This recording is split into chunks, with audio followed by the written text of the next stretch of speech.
자, 지금 우리가 중동전쟁이 또 제5차 중동전쟁이 일어나는 게 아니야 라고 해서 금리가, 기준금리가 내려가는 게 어려운 거 아닌가? 라는 생각을 하면서 기준금리가 내려가지 않으면 그럼 대출금리도 내려가지 않겠네? 라는 위험부담을 가지고 있다라는 거잖아요. 그래서 모든 자산군들이 잠깐 지금 겁먹은 상태예요. 그렇죠? 부동산, 우리나라 부동산 같은 경우는 아직 회복이 되지 않은 상태인 거고, 그런 상태에서 채권을 샀던 사람들이, 제가 예전에 얘기했었죠. 몇 달 전에 얘기했는데, 채권을 지금 막 사고 있다.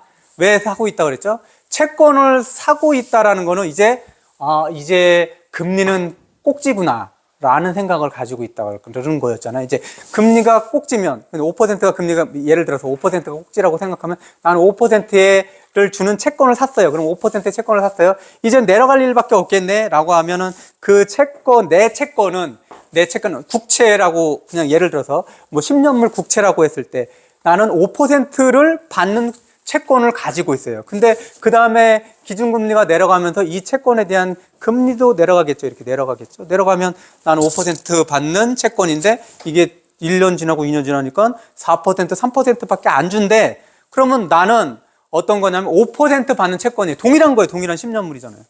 근데 얘는 4%예요. 그럼 내가 가지고 있는 채권의 가격은 올라가겠죠. 금리와 반대니까. 요 이해 안 되죠, 솔직히. 그래서 다시 한번 설명드릴게요. 이 부분에서 자꾸 사람들이 막히는 게, 왜 금리가 떨어지면 채권 가격이 오르는 거야? 뭐 이런 것들에 대해서 헷갈리잖아요. 지난번에 공매도를 설명드리면서 무엇라고 왜 자꾸 헷갈리는 부분이 어떤 부분이냐면, 공매도라는 것은 빌려서 팔고 차익을 갖는다 그랬잖아요. 그랬을 때 공매도라는 것은 주식을 빌려오고 갚을 때도 돈으로 갚는 게 아니라 빌린 주식 수로 갚는다라는 거예요. 그렇죠? 그런 개념들이 어떤 포인트에서 이렇게 생각해야 돼라는 부분들이 있지 않으면 막 헷갈려요. 헷갈리는 포인트들이 있어요. 그러니까 공매도는 주식의 수로 빌려서 동일 주식의 수로 갚기만 하면 되는구나. 이렇게 생각하면 중간에 내가 이득이 생기는 구간이 머리에 잡히잖아요. 똑같아요. 이 채권도 내가 헷갈리는 게 뭐냐면, 발행을 하는 주체들이 있어요. 하나로 생각을 할게. 이제 국채면 국채, 국가겠죠, 그죠? 국가가 발행하는 거는, 발행할 때는 가격이 정해져 있어요? 그런 게 어디 있어요? 채권이. 뭐만 있어요? 만기일, 그죠? 그 다음에 이율. 이 두 가지잖아요. 근데 왜 채권의 가격이라고 하지? 채권의 가격이야 내가 뭐 5천만 원 살 수 있으면 5천만 원 사는 거고 1억 살 수 있으면 1억 원어치 사는 거잖아요. 채권의 가격이 정해져 있는 건 아니잖아요. 국채를 발행하는데 야 요번에는 5천만 원짜리야 이런 게 없잖아요. 그렇죠? 전체 양은 있죠. 그죠? 전체 양이야 있겠지. 그런데 그게 뭐 작년에는 5천만 원짜리고 요번에는 3천만 원짜리 이런 국채는 없다라는 거죠. 그냥 10년물이야. 그리고 이자는 몇 %야. 이런 것만 정해져 있어요. 근데 왜 채권 가격이라는 말이 나오느냐? 그 말은, 그 채권 가격이라는 거는 개인이 샀을 때 내가 가지고 있는 그 채권의 가격은 변동성이 있다라는 거예요. 그 부분에 대해서 다시 한번 설명드릴게요. 채권 발행주, 채권은 여기서 다시 한번, 채권은 정부나 지방자치단체, 뭐 서울이라든지 경기도라든지 강원도 지방자치단체라든지 금융기관 같은 금융체들이 있죠. 그 다음에 회사가 투자자를 대상으로 자금 빌리는 거예요. 빌리는 거. 그러니까 개인 대 개인으로 봤을 때 차용증이라고 그랬잖아요. 차용증. 내가 얼마를 빌렸는데 언제 갚을 거고 이자는 얼마야. 이게 차용증에 들어가 있는 내용이잖아요. 채권도 똑같아요. 기간이 언제까지고, 만기 기간이 언제까지고, 그 다음에 이율이 얼마야 라고 기록되어 있는 그런 증서가 채권이에요. 이걸 발행하는 주체들이 정부가 될 수도 있고 지방자치단체들이 될 수도 있고 금융기관, 그리고 회사, 뭐 이렇게 돼 있어요. 그럼 발행주체에 따라서 이렇게 국공채는 여기서 정부라든지 지방자치단체가 발행하는 채권이 국공채죠. 그 다음에 금융채, 그건 금융기관이 발행하는 거예요. 금융기관에서 발행해서 뭘 하겠어요? 그리고 대출을 해줄 수도 있잖아요. 그죠? 회사채, 회사도 기본적으로 투자를 받는 방법은 두 개라 그랬잖아요. 누군가 나에게 돈을 빌려준다. 이게 채권이잖아요. 누군가 나랑 동업자의 관계로 우리 회사를 운영한다. 이게 주식을 사는 거잖아요. 그렇죠? 채권이 안전하겠어요? 주식이 안전하겠어요? 당연히 채권이 안전하겠죠. 왜냐하면 채권은 빌려주는 거잖아요. 그 원금을 반드시 갚아야 되는 거잖아요. 망하면 뭐 그 순서대로 갚겠지만. 그럼 채권에는 뭐가 써져 있는데, 그럼 채권 한번 이미지를 검색해 보시면 옛날 채권들밖에 그거 안 나와 있어요. 실제로 예전에는 종이로 막 나와 있는데 요새는 디지털로도 되게 많이 나와 있어서 채권에는 기본적으로 뭐가 정해져 있냐면 액면가라는 게 있어요. 액면가. 정해진 가격이라는 것들이 있겠죠. 이게 뭐 5천만 원짜리다, 1,000만 원짜리다 뭐 이런 것들이 있죠. 장수에 따라서.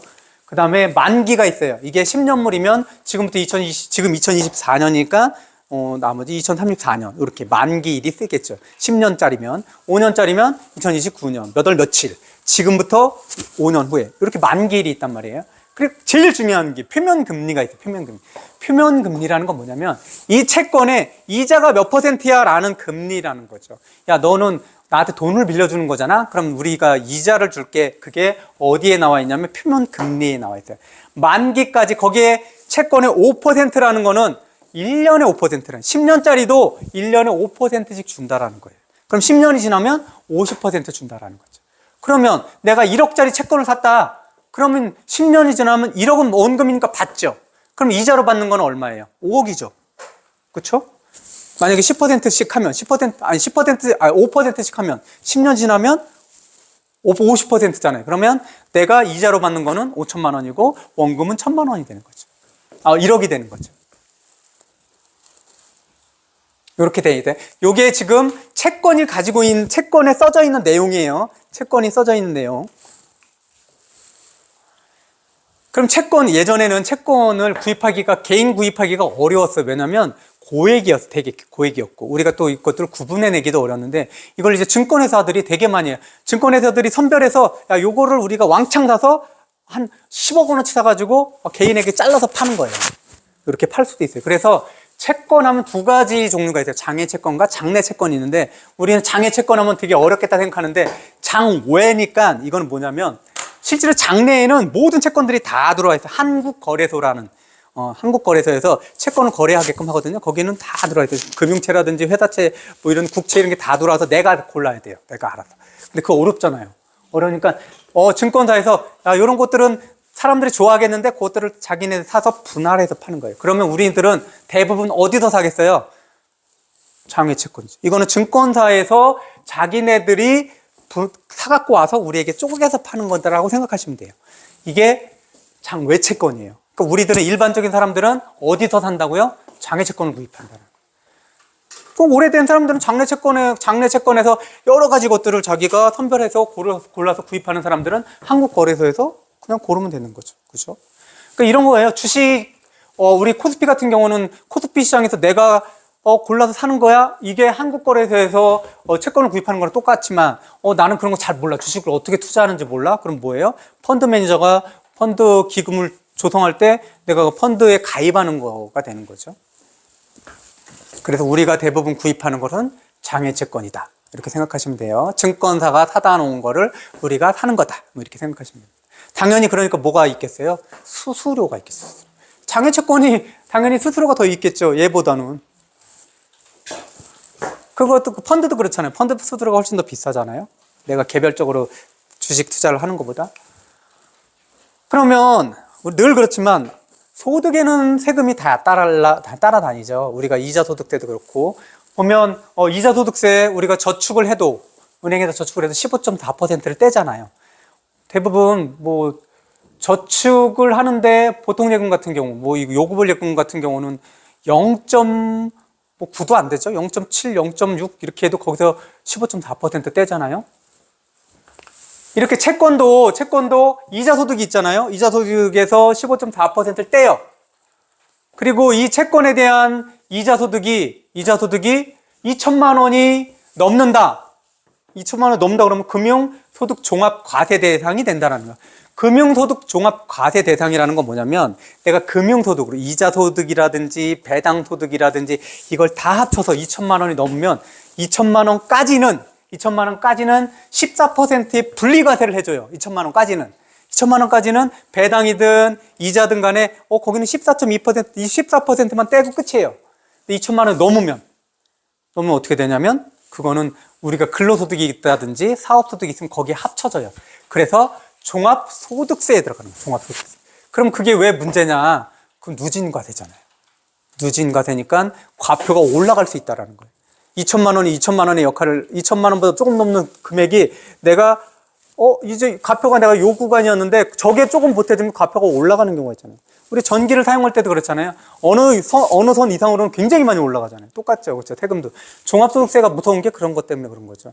위로 올라갈수록 세금이 많아지더라. 그래서 종합소득세에 들어간다라는 것 자체가 우리가 세금을 더 많이 낼 수 있는 확률이 높구나라고 생각하시면 돼요. 그죠? 그래서 분리과세를 좋아하죠. 어떻게 하면 분리과세를 받을 수 있을 것인가라는 것을 그래서 고민하는 거예요. 그거 내고 땡이니까. 그리고 매매 차익 아까 말씀드렸죠. 나는 1억에 샀지만 거기에 대한 1억에 샀지만 표면금리가 5%짜리야. 근데 기준금리가 떨어지다 보니까는 똑같은 채권인데 1년 지나고 2년 지났더니 금리가 4%, 3%밖에 안 줘. 그럼 저는 5%짜리 갖고 있잖아요. 어떻게 생각하냐면 상가로 생각하라 그랬죠. 채권은 똑같아요. 상가의 움직임이랑 채권의 움직임은 거의 똑같아요. 왜냐하면 상가도 실질적으로 어떻다 그랬죠? 금리가 점점 내려갈수록 상가 가격 올라간다고 그랬잖아요. 왜냐하면 상가도 대부분 자기의 돈으로 사는 게 아니잖아요. 그렇죠? 대부분 70%, 많게는 80%까지 대출을 받잖아요. 그러면 대출에 대한 이자가 나가잖아요. 이자는 비용이잖아요. 비용이 낮아져요. 이자가 금리가 떨어지면 비용이 낮아지잖아요. 비용이 낮아지면 이 상가에 대한 가격은 낮아지는 것만큼 올라가잖아요. 왜요? 수익률이 높아지니까. 이해가 안 되시면 천천히 생각하셔야 돼요. 똑같아요. 채권도 똑같아요. 내가 5% 샀어. 앞으로 4%, 3% 떨어질 거야 라고 한다면 나는 1억에 샀지만 이게 중간에 팔 때는 어차피 근데 앞에서 내가 받은 거는 빼겠죠. 빼서 1년 동안 이자 받았으면 그건 빼서 그렇게 계산을 하겠죠. 채권 가격. 그러면 그냥 거칠게 계산하면 나는 5%에 샀는데 그 다음 내가 샀던 똑같은 채권들이 이자를 이제는 4%밖에 안 준대. 또는 3%밖에 안 준대. 이건 뭐예요? 저금리라는 거잖아요. 그럼 내가 가지고 있는 거를 건물로 봤을 때 좋은 건물인 거잖아요. 나는 5% 수익 내는 건물인데 여기 다음에 사는 사람들은 3% 수익 내는 건물을 사요. 그럼 나는 5% 내는 건물이니까 얘 건물보단 비쌀 거 아니에요. 그 차익을 내서 팔 수 있다라는 거예요. 채권은. 그래서 이렇게 매매 차익이 생길 수 있어요. 채권이. 그래서 채권은 두 가지 성격을 다 가지고 있다라는 거예요. 첫 번째, 저축처럼 이자를 받을 수 있어요. 동일한 이자들을. 두 번째, 매매 차익을 거둘 수도 있어요. 그럼 매매 차익이라는 것은 실제로 운이 좋으면 또는 운이 좋거나 또는 내가 계획한 대로 되면은 매매 차익이 생길 수도 있지만 반대로 손해볼 수도 있겠죠. 1억 샀는데 9천만 원 될 수도 있다는 얘기예요. 그래서 지금 개미들이 채권을 왕창 샀던 개미들이 불안한 거예요. 그 돈을 장기적으로 나는 괜찮아. 안 차도 돼. 10년짜리 샀어. 10년까지 버틸 수 있어. 라고 생각하는 사람들은 괜찮을 수도 있겠죠. 아니, 10년까지 이 금리가 그대로 있을 수는 없잖아요. 다 망해. 지금 기업들이 다 망하고 있는데. 그런 게 아니라 얘기했듯이 그런 것을 보유할 수 있는 기간이 사람들에게는 한정되어 있단 말이에요. 그 자금을 다른 데다 사용할 수도 있어요. 그걸 기회비용이잖아요. 그런데 이제 금리가 아직도 떨어지려면 멀었네 라고 하면 그것들을 운영할 수 있는 기간이 짧은 사람들은 불안하잖아요. 빼게 되면. 나는 1억에 샀는데 심한 경우는 9천만 원 주고 팔을 수도 있는 상황이 벌어지는. 자산은 늘 이런 상황에 부딪힐 수 있다는 거예요.